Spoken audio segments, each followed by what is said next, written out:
Bien-aimés frères et sœurs, vous connaîtrez la vérité et la vérité vous affranchira. Ça, c'est pas moi qui le dis, c'est la Bible qui le dit. Mais moi, je vous dis mieux.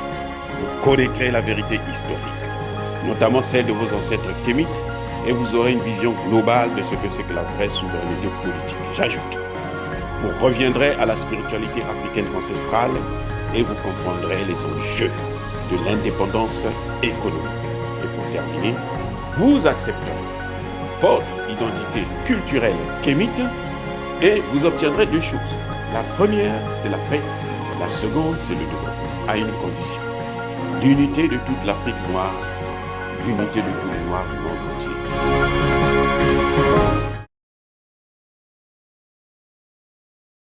Otep à tous. Bien-aimés frères et sœurs, la photo que vous voyez au début de cette vidéo, c'est une image de la rencontre entre Vladimir Poutine et le Premier ministre cubain. Le président Vladimir Poutine a rencontré le Premier ministre cubain en Russie. Alors, pourquoi je vous montre cette photo? Je vous montre cette photo pour vous montrer la simplicité, le respect, la modestie d'un chef d'État, d'un grand chef d'État. Parce qu'on n'est pas grand parce qu'on va taper les autres.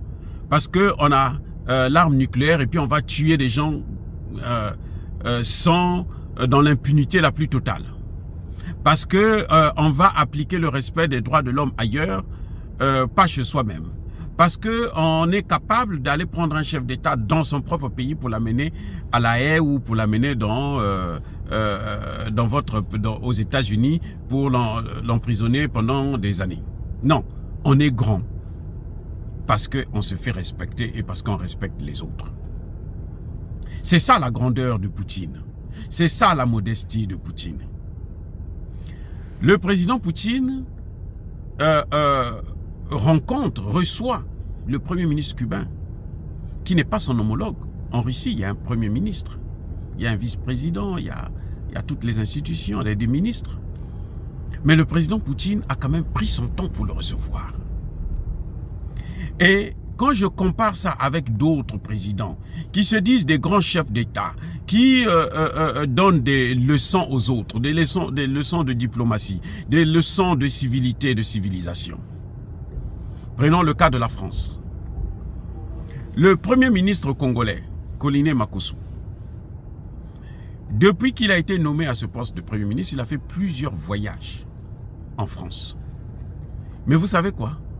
Il n'a jamais rencontré, ne serait-ce que le Premier ministre ou la Première ministre de la France. Il vient, au pire des cas, il rencontre le ministre de l'économie et des finances. Là, c'est quand vraiment, on veut quand même montrer que bon, on est un pays qui existe, quoi, qui est civilisé, donc on doit recevoir les colonies. Je dis bien au pire des cas.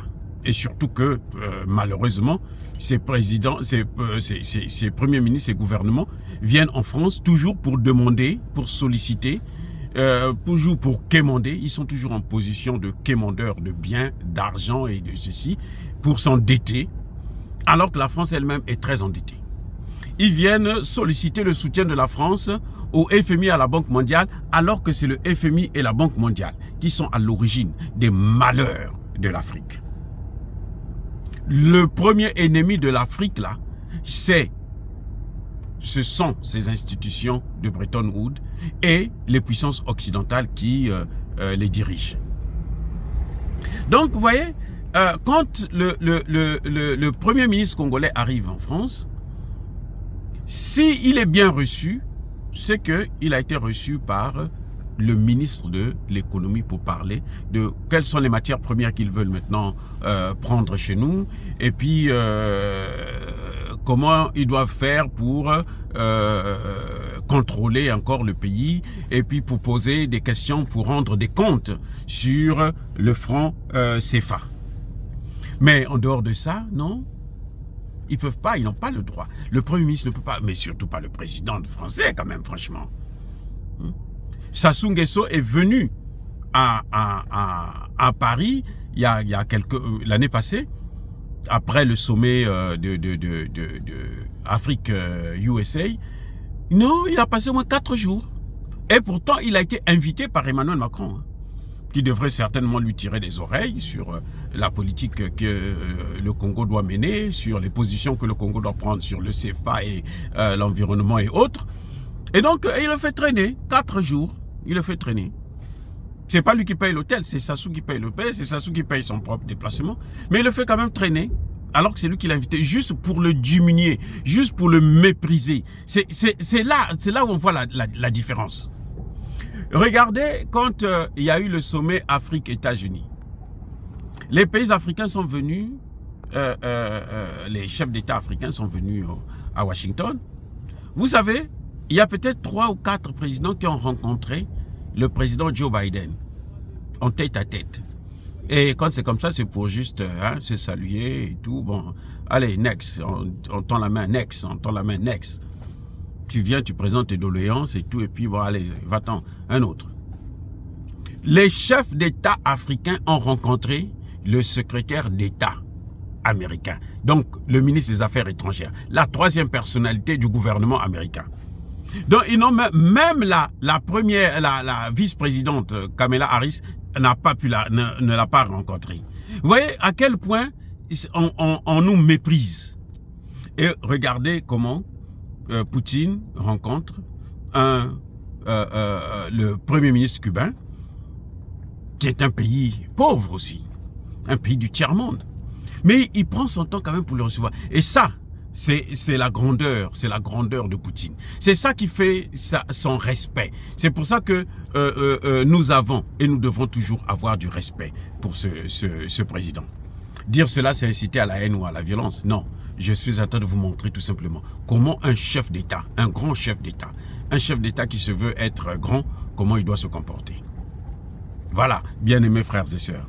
Je vous bénis encore une fois de plus. Je persiste et je signe. Soyez abondamment bénis par le Dieu des Kémites. Mais que tous ceux qui persécutent le continent africain, le pillent et le déstabilisent, qu'ils soient noirs, blancs, chinois, arabes, indiens, qui qu'ils soient maudits, punis, foudroyés, neutralisés, effacés, écrasés par le Dieu des Kémites et par nos ancêtres angélisés. Vive l'Afrique éternelle. J'ai dit et j'assume.